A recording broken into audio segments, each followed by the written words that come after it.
वस्सलामु अला सय्यदिल अशरफिल अंबिया वल मुरसलीन व अला आलिहि व अस्हाबिहि अजमाइन अम्मा बाद फ़अऊज़ु बिल्लाहि मिनश शैतानिर रजीम बिस्मिल्लाहिर रहमानिर रहीम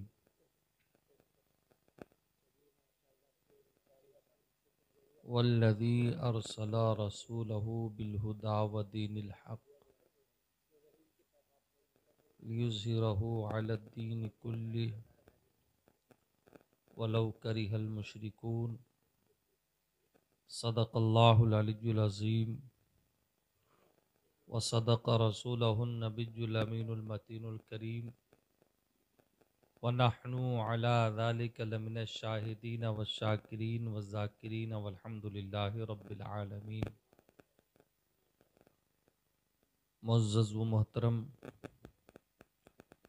सामीन इकराम, आइए कुछ अर्ज़ व मारूफ से पेशतर हमारा आप मिलकर दोनों आलम के मालिक व मुख्तार, हम गरीबों के गम गुसार, लंबे लंबे हाथों से हम भिखारियों को भीख देने वाले आका व मौला हुजूर ताजदार मदीना सरवर क़ल्ब व सीना जनाब अहमद मुज्तबा मोहम्मद मुस्तफ़ा अरवाहुना फ़िदा सल्लल्लाहु ताला अलैहि वसल्लम की बारगाह गहर बार में हदिये दुरूद पाक का तोहफ़ा पेश करे। पढ़े बावाज़ बुलंद अल्लाहुम्मा सल्लि अला सय्यदना व शफ़ीअना हबीबना मौलाना मुहम्मदिन बारिक वसल्लिम। सलातों व सलामुन अलैका या रसूलुल्लाह, सलातों व सलामुन अलैका या हबीबल्लाह सल्लल्लाहु ताला अलैहि वसल्लम। ज़रात नबी पाक पर दुरूद पाक पढ़ने के बाद मिंबर नूर पर तशरीफ़ फरमा बावक़ार उलमाए ज़वील एहतराम शुराए ज़ाम मद्दा ख़ान इस्लाम, मेरे पेश नज़र सामीन अहले सुन्नत बिलखुसूस नक़ीब इजलास हज़रत हाफ़िज़ ज़ुक़ारी नजम शमसी साहब क़िबला,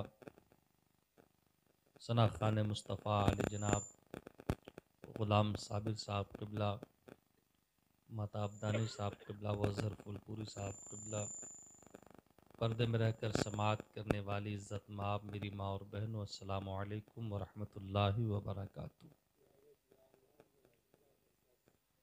ज़रात अभी मुझसे पेशतर आपने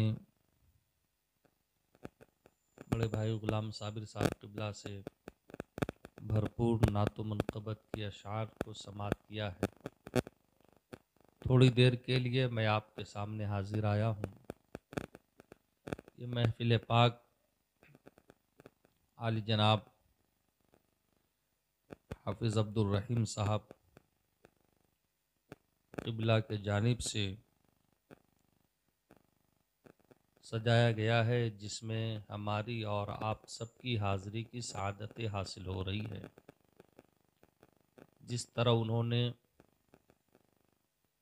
अल्लाह के हबीब की महफ़िल को सजाया है, अल्लाह तबारक व ताला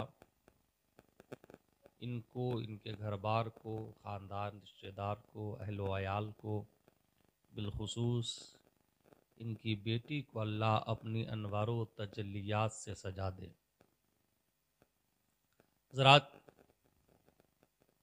ये महफ़िल पाक उन्होंने अपनी बेटी के विलादत की खुशी के मौके से सजाया है। बड़ी खुशी की बात है।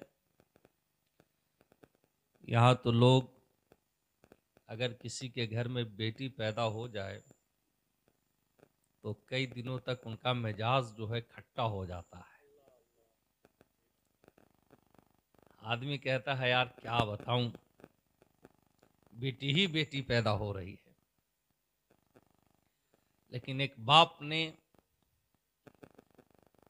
आज इस दौर में बेटी के विलादत के मौके पर नबी की महफिल को सजा करके जो खुशी का इजहार किया है, ये भी कोई एक मसर्रत और लोगों को एक तरीका बताने से कम नहीं है।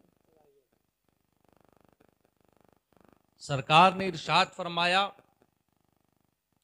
कि जिसके घर में 3 बेटी पैदा हो, अगर वो अच्छी तरबियत करे, तालीम दे और अगर उसकी अच्छी जगह रिश्ता करके अच्छे घर में शादी ब्याह कर दे, तो मैं गारंटी देता हूं कि उसे मैं शफाअत करके जन्नत में दाखिल करूंगा। सरकार ने इरशाद फरमाया था। सहाबा के दरमियान उन्हीं में एक सहाबी रसूल खड़े हो गए और अर्ज किया, या रसूलुल्लाह, जिनके पास 2 बेटियां हों उनके लिए क्या शर्त है? इस पर भी मेरे आका ने इरशाद फरमाया, जिनके यहाँ 2 बेटी हैं वो भी अपनी बेटी की तालीम और तरबियत का ख्याल रखे और अच्छे घर में रिश्ता शादी ब्याह कर दे, उसकी भी शफाअत करके मैं उसे जन्नत में दाखिल करूंगा। और एक मकाम पर है कि एक सहाबी रसूल और खड़े हुए और उन्होंने कहा, या रसूलल्लाह, जिसके पास 1 बेटी हो, कहा जिसके पास 1 बेटी भी हो, अगर वो अच्छी तालीम और तरबियत अपनी बेटी को दे, मैं उसे भी उसका हाथ पकड़ के अपने साथ जन्नत में दाखिल करूंगा। ये बेटियों के ऊपर है। आज घर में बेटी अगर पैदा हो जाए तो ना जाने इंसान क्या क्या समझता है, बल्कि बीवियों के ऊपर लोग ताना देते हैं, न जाने कैसी कैसी बातें करते हैं। आज तो सास बहू का झगड़ा आम है कि तू कैसी है, जब से घर में आई है बेटी ही बेटी हो रही है, कभी बेटे का भी सपना तूने देखा है? ये ख्याल लोग बताते हैं ना। दामाद भी कहता है, मतलब सास भी कहती है ससुर के जबान से कहीं कहीं, बाकी सास का ताना तो अक्सर सुना जाता है। लेकिन बेटे और बेटियां देना ये अल्लाह की मर्जी, अल्लाह के हाथ में है, ये किसी की और बस में नहीं है। अल्लाह जिसे चाहता है बेटियां अता फरमाता है, जिसे चाहता है बेटे देता है। इस पर किसी का जो है अपनी ताकत नहीं है, किसी का कंट्रोल नहीं है, ये सिर्फ और सिर्फ अल्लाह की मर्जी पर है। लेकिन हाँ, एक बात है, आपने सुना होगा, हदीस पाक में आया है कि बेटियां अल्लाह उसी के घर में पैदा फरमाता है जिससे अल्लाह खुश होता है, जिससे खुशी का इजहार फरमाता है। बेटी घर में पैदा होना ये रब की खुशी की दलील है कि अल्लाह तबारक व तआला उस इंसान से राजी है। हाँ, आज के दौर में इंसान जो इधर उधर की बातें कर रहा है, ये खामखाही बातें करता है कि बेटी होगा तो क्या होगा, बेटी बनेगी आएगी तो क्या होगा, हमारा क्या होगा। खाने पीने का इंतजाम के बारे में सोचता है, पढ़ाने के इंतजाम के बारे में सोचता है, घर बार के बारे में सोचता है, जहेज के बारे में इंसान सोचता है। एक से एक ख्याली पुलाव जो है वो पकाता हुआ नजर आता है। लेकिन एक बात सुन लो, दुनिया में हर इंसान जो आया है अपनी किस्मत का रोजी लेकर के आया है। तुम सोचते हो कि बेटे होगा तो कमा करके खिलाएगा, नहीं नहीं, अगर बेटा नालायक निकल गया तो बता तुम्हारे लिए कौन खिलाएगा, कौन पिलाएगा, तुम्हारा सहारा कौन होगा। अगर बेटे ही के ऊपर फख्र है, कोई इससे रोक नहीं कि बेटे ना होना चाहिए, बेटे भी होना चाहिए। लेकिन जहां बेटी की बात आई है, मेरा रब इरशाद फरमाता है कि जब मैं किसी के घर में बेटी भेजता हूं तो उसके भेजने से पहले जो है मैं फरिश्तों का नुज़ूल उसके घर में भेज देता हूं। फरिश्ते उसके घर में आते हैं और उसके खाने पीने का इंतजाम करते हैं, उसकी देखभाल का इंतजाम करते हैं। ये फरिश्ते आते हैं। एक मकाम पर आया है कि अल्लाह तबारक व तआला जब किसी इंसान के घर में बेटे देता है तो उस बेटे से कहता है, जा, मैंने तुझे बेटा बना करके भेजा है ताकि तू अपने बाप का सहारा बने, उनके कमाई खाना, उनके कमाने खाने का सहारा बने, उनका खिदमत कर जा करके। ये इंसान बेटे को कहता है। लेकिन जब किसी के घर में बेटी देता है तो कहता है कि तुझे अपने बाप का सहारा नहीं बनना है, बल्कि तेरे बाप का सहारा मैं खुद ही रहूंगा। अगर बेटा जवान होता है फिर वो गलियों में निकल करके किसी से अफेयर चलाता है, फिर तुझे लात मार के भाग जाता है, फिर तुझे धोखा देता है, तुम्हारा सहारा नहीं बनता बल्कि वो किसी और जगह चला जाता है। लेकिन अल्लाह तो वफा को पैदा करने वाला है। अल्लाह जिसके साथ वफादारी का वादा फरमा लेता है फिर दुनिया में उसे कामयाब करता है और आखिरत में उसे आला मकाम अता फरमाता है। इसलिए बेटियों के ऊपर भी फख्र होना चाहिए। लेकिन आज इंसान बेटियों की ताजीम नहीं करता, बेटियों के बारे में पैदा होना आज बुरा समझता है। यहां तक कई जगहों पर आया है, आपने देखा भी होगा, सुना भी होगा। आज तरक्की याफ्ता जमाना है। इस तरक्की याफ्ता जमाने में इंसान टेक्नोलॉजी के ज़रिए से, कैमरे के ज़रिए से, जैसे ही किसी की बीवी हमल से होती है तो हमल से होने के बाद सबसे पहले उसको हॉस्पिटल लेकर के पहुंचा जाता है, उसका अल्ट्रासाउंड करवाया जाता है और करवाने के बाद ये पता लगाया जाता है कि इसके शिकम में जो बच्चा पल रहा है वो लड़का है या लड़की है।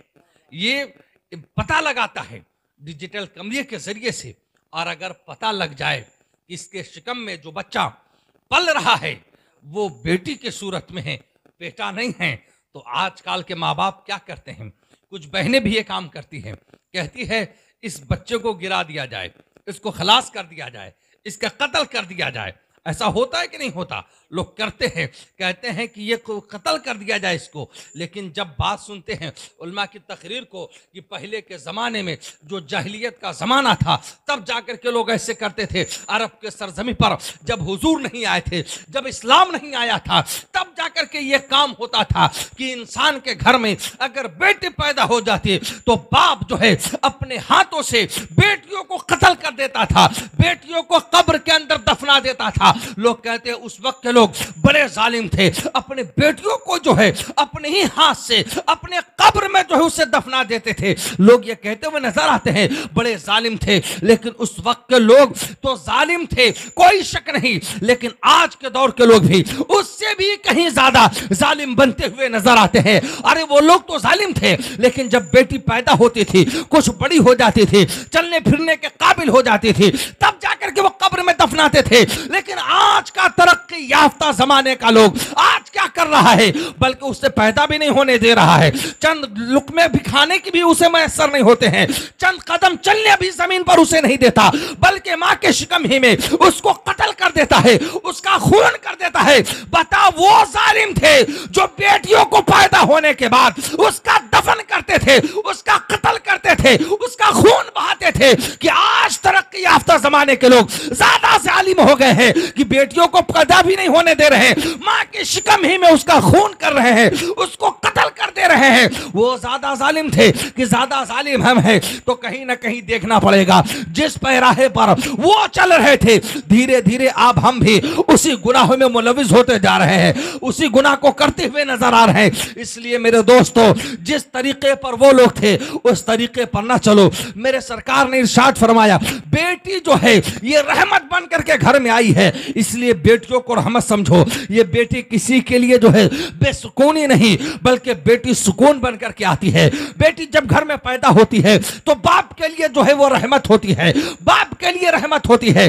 जब किसी के घर में शादी उसकी हो जाती है तो शौहर के लिए रहमत होती है, लेकिन जब वही फिर मां बनती है तो अब रहमत नहीं है, बल्कि रहमत कायनात ने उनकी बेटों की जन्नत उनके कदमों में ला करके दे दिया है।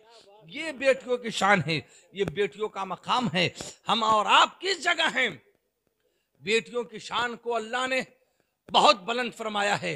मेरे सरकार ने इरशाद फरमाया कि मैं बेटियों का बाप बन करके पैदा हुआ हूं, इसलिए अगर किसी के घर में बेटी पैदा हो तो वो मायूस ना हो, वो घबराए नहीं, बल्कि वो फख्र करे। बेटी पैदा होना घर में ये सरकार की सुन्नत है कि नहीं? इस पर हमें और आपको अमल करना चाहिए, फख्र करना चाहिए, बेटियों को बोझ नहीं समझना चाहिए। लेकिन आज हम और आप क्या करते हैं? हम और आप किस जगह हैं? धीरे धीरे गुनाहों में डूब रहे हैं। ये जब हम और आपने बेटियों को बोझ समझा, बेटियों के बारे में गलत अकीदा रखा, तो ये फितने फसाद आज होते चले आ रहे हैं। ये जुल्म सतम इसी बिना पर हो रहा है कि आज हम और आप जो गैरों का तरीका था, आज हम और आप उठा रहे हैं। ये चारों तरफ से जुल्म और जबर का जो हम देख रहे हैं, ये मुआयना कर रहे हैं, इसी बिना पर कि हम और आपने गैर को कल्चर को अपने अंदर समेट लिया है और उन्हीं के नक्शे कदम पर चल रहे हैं। जब तक हम और आप ये तमाम खुराफात से, ये तमाम गलत रसूमात से दूर नहीं होंगे, हमें और आपको ऐसा ही ज़िल्लत का सामना करना पड़ेगा। अल्लाह तबारक व तआला कहने सुनने से कहीं ज़्यादा अमल की तौफीक व रफ़ीक़त अता फरमाए। वाखिर दावान अल्हम्दुलिल्लाहि रब्बिल आलमीन। उठिए सलातो सलाम पढ़ लीजिए।